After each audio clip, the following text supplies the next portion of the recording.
Wesley Vissers versus Chris Bumstead. Part 2. Upper body. V. Taper. Bumstead's very narrow waist contributes to the appearance of longer lats. Bumstead's V taper continues all the way down to his hips. This bottom third of his taper are the lower portion of his obliques tapering inward. Derek Lunsford underscores how much non-lats can contribute to a V taper. The lats, teres major, serratus anterior, etc. comprise this area way up here. The taper continues with Lunsford's ribcage, wider higher up, and tapering down. The developed upper portion of his external oblique adds somewhat to the thickness in that area. But the lower portion of his external obliques, as well as his internal obliques, are not as developed, tapering down to his hips.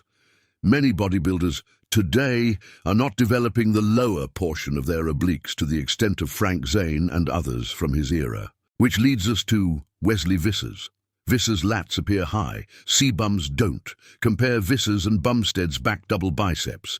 Bumstead's gluteus medius is much more developed, but somewhat concealed by his posing trunks.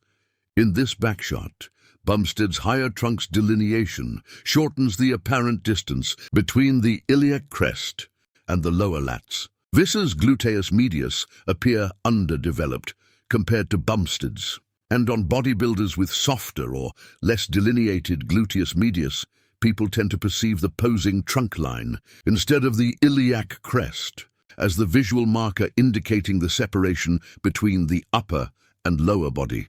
But that separation is actually a few inches higher on Wesley than his posing trunk height would indicate.